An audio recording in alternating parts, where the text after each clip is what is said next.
Hi guys, it's Courtney, and today I'm doing a vlog. Still isn't in the car with me because it's ridiculously hot outside and loud, and I just didn't see the point in her being sweating to death while I filmed this video.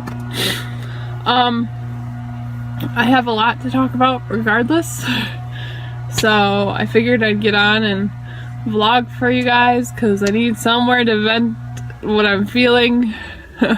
So yeah, so I'm gonna start with about a week ago I slammed my knee into the seat adjuster on the side of the truck with the seat, and I was having like pain, and then it would go away and then it would come back every time when I put pressure on my leg, it hurt really bad, but when it was just me sitting somewhere, it didn't hurt at all.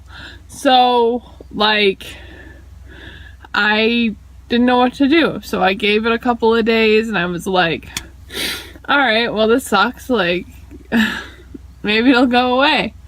Well, about Thursday of last week, I went in and they did x-rays and they were like, okay, you haven't broken anything, it's just severely bruised, it'll heal in a week. It's now, today's Wednesday, and it still hurts. So I must have like hit my kneecap and my kneecap like shifted and I nailed my tendon, because I still can't walk. It sucks so bad. It's not fun. I don't ever want to injure any of my limbs again. Like, this is not, and I have to work. Like, how unfair is this? Okay, so then fast forward to yesterday, and I was going to puppy school class in my truck with my dog, and we stopped and we got gas, and I pumped the gas, and then I went to pull out of the gas station, and where the gas station is sitting, it sits on a really main highway. Like, the highway is like 5 lanes, including a center lane, and it's so busy. And at the time I was going was like 4:30 in the afternoon, so it was super busy. Just busy people. Nobody wanted to stop to let me out. And I was just sitting there like, I'm in an 18-foot truck, I can't move. There's no way, and I'm trying to get into the second lane before the turn lane, and there's no way. I couldn't even get into the first lane. Okay, so create the visual. I'm sitting at the gas station and waiting to pull out. The road is here. The road is here. No. There's a road. This is the gas station. Gas station. Okay, my truck is right where my fingers are meeting. Anyway,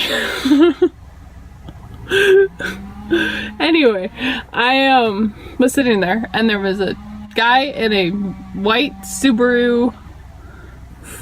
It wasn't an Impreza.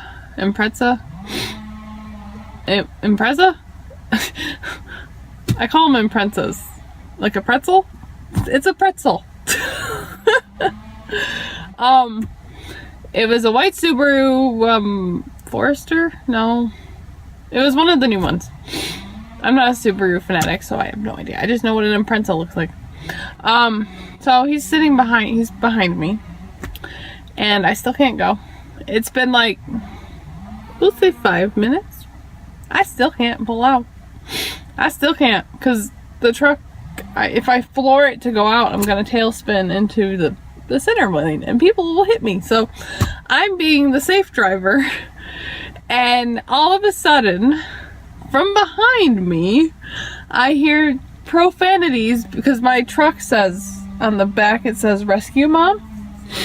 So he obviously knew a female was driving the truck, because it says rescue mom on the back with a paw print. So he's screaming profanities at me. You effing this, blah, blah, blah, why aren't you going, rah, rah. Like, just completely crazy.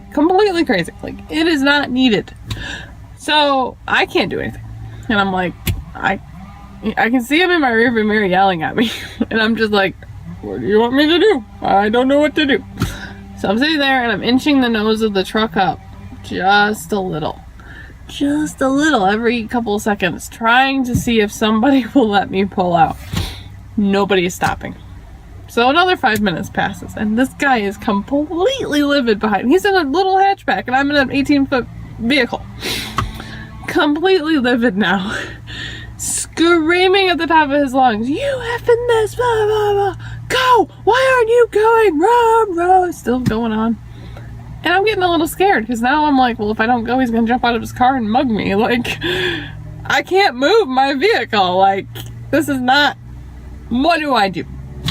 So, finally, thank God, it clears enough to where I can pull out and go, ow, I can go into both of the lanes, or I can cross the lanes and get in the lane I need. So I'm like, cool, I got out, whatever. I'm driving. We passed the first light. He pulls up and stays right next to my truck and is now screaming at me through my window. Okay. Same profanity, same how stupid are you? Blah. I'm out. And they're grinding trees next door.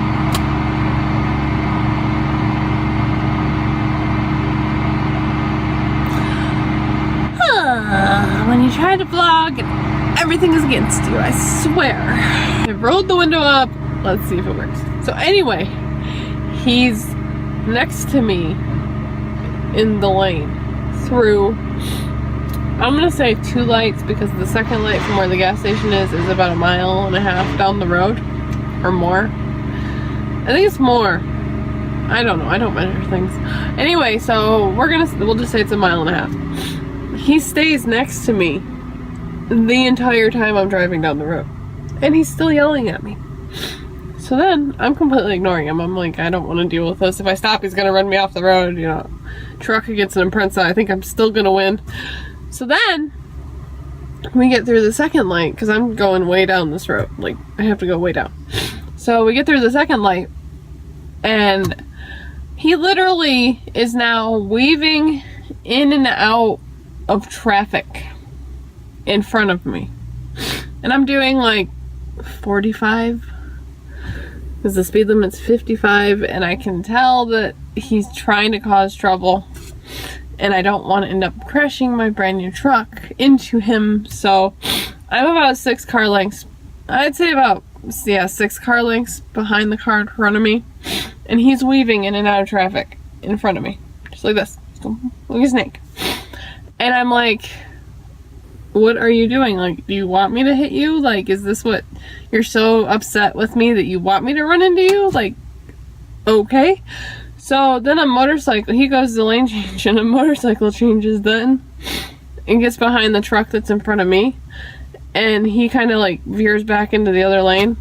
Well, we get to the light where I'm going to turn finally because he got way ahead of me. And he gets stopped at the light. And I'm in the turn lane. And so he starts yelling at me again. And I'm like, I can't help that I'm in an 18-foot vehicle. And it's slow. And I don't like to pull out quick, and I don't like to pull out hastily because the tail spins. Sir, you need to get your butt out of my city and go somewhere else because I don't need you. I was so mad. I wasn't mad. I was mad, but I was like shaken up. Like, I've never seen that before. Like, that kind of viciousness was just, what? Like, are you like anti-woman? Like, I was doing the right thing, you know? So finally I got to where I was going, doggy class. And I'm sitting there in the driveway all by my lonesome. And it just was one of those things where I just was like, what just happened? No, you're not allowed to grind trees. I just was really like, what just happened? Because it happened so fast, but it felt like it took forever. So, yeah. My second story relates to my knee story. I got to dog agility, and I was sitting there, and the guy who runs it showed up, and then his daughter, and we were setting up everything for obedience class, and everything. We were setting it up. And then he gets a call from his other daughter that she's been in an accident and both of her tires are flat. 2 of her tires are flat. So he goes in, or he's like, are you okay? Is everything okay? She's fine, you know, she just got, by another maniacal driver, decided to push her off, like, force her off the road, and when it did, it, like, popped both her driver's side tires. So she showed up with her dad, and then we did class, whatever, after I spent an hour in the dark by myself because I didn't know how to turn the lights on. So, we'll just wander right past that point. So I'm like, after I'm done with class, I walk up and I'm like, do you need a ride out to your car to get anything out of it? And she's like, that would be amazing. I would love that. Thank you. So we drove, it was only a little further from the dog agility place. So we drove down there and get to the car, and I pulled the truck up so that it's in front of her car, and I turn my hazard lights on and we're getting stuff out of the car. Well, she's got an 100-pound Springer Spaniel statue in her back, and in the back of her hatchback. It's a Pontiac Vibe. And I'm like looking at this 100-pound statue and looking at the back door window, and I thought about it for a minute and I go, do you realize that when they put that on a tow truck and it's at this angle, that statue is gonna come flying through your back window? And she looked at me and she goes, I did not think of that. You are amazing. So for about 20 minutes we tried to get, I had to move the truck, which was, it had to be turned around and then backed in behind her car. So I'm trying to maneuver through traffic because there's cars coming, and the speed limit's like 55 there, and or it's 45, and I'm like trying to maneuver through traffic. Cars like sitting like this in the road, which is not the right way. It's like holding up both lanes, so I'm like reversing and then trying to pull forward. Well, then I backed up to her car, and she'd put the Springer in a box, and we like 1, 2, 3 lifted it into the back of the truck and then slid it all the way into the back of the truck so it wouldn't get broke, and then we bungee corded the truck back closed, or the back of my cap closed. And I was gonna keep it in the back of the truck because I don't haul much of anything back there and I don't really use it right now. So that was the plan. Well, her dad calls wanting the key for the car so the tow guy can get it up and on the ramp, and he says, well, why don't you just put the dog in the back of my car? And I was like, okay, that's fine. If you want to do that, that's fine, whatever. So then I had to climb all the way into the back of the bed, which is 8 feet long, in the freaking swelling heat. It was so hot. And the cap is black, so the whole car, the whole inside of the bed is blazing hot.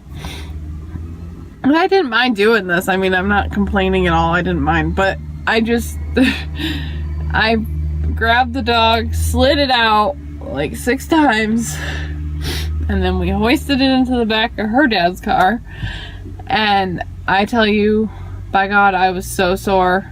I still am so sore. My knee is killing me today.